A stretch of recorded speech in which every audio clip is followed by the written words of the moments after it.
Hello there, and a very warm welcome to this week's France Buying Guides YouTube presentation from very sunny south of France. Well, as you know, Mr. Fixit and I are busy renovating this beautiful house that we bought a year or so ago. And renovating a property in France is something that many British people want to do, have done, and will continue to do. We are actually a case in point. It's true that you can still pick up properties at relatively low cost here and put your own stamp on it.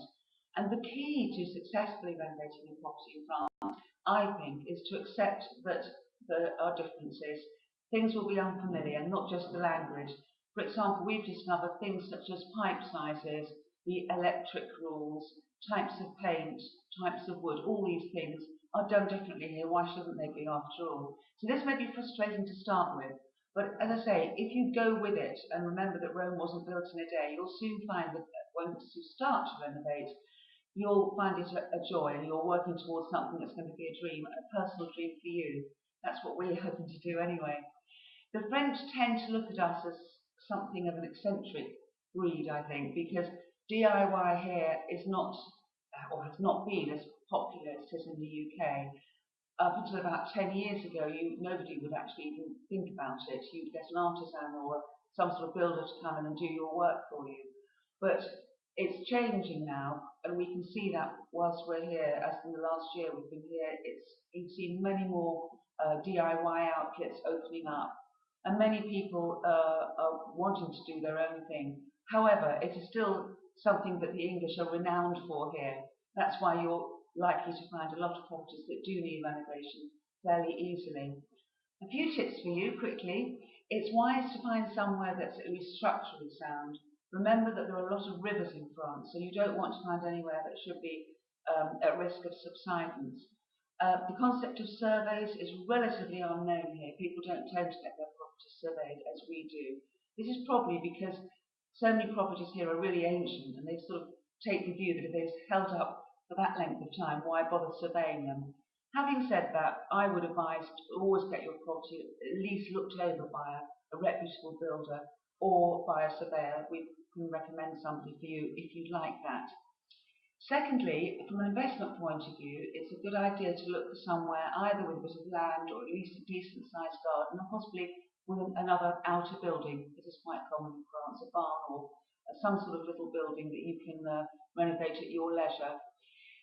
I think that investment-wise, you can't really go wrong, but remember that the margins between prices when you buy and you sell are probably going to be less than the UK.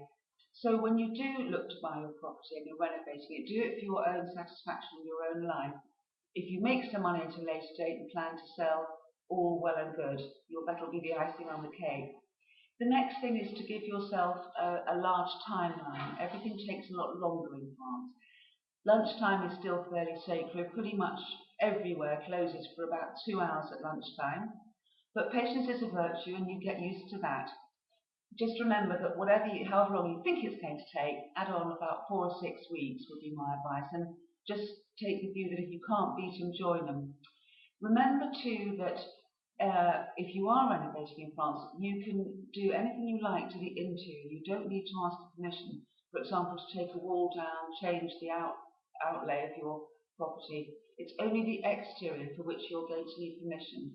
And for that, you'll need to apply to your local mairie, who will be able to help you.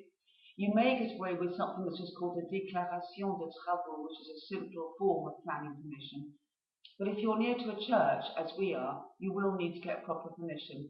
So arm yourself with a good architect, surveyor, or somebody who knows who can make you decent drawings, and that will stand you in good stead.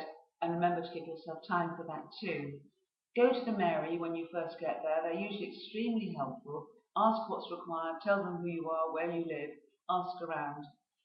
Then you should start to source builders. My advice here would be to go for a French builder because you need to get proper written quotes. When you have that and you get the work done with a French builder, then you will have proof that you've done this work, which can be offset against capital gains tax should you have to sell at a later stage. If you are doing some of the renovation yourself, you'll need to source all your DIY shops and outlets. These are usually on the edges of towns in the zone industrielle, which is ZI or ZA. Remember, it'll take longer than you think. Sometimes these places are quite far away. Remember again the 2 hour lunch break.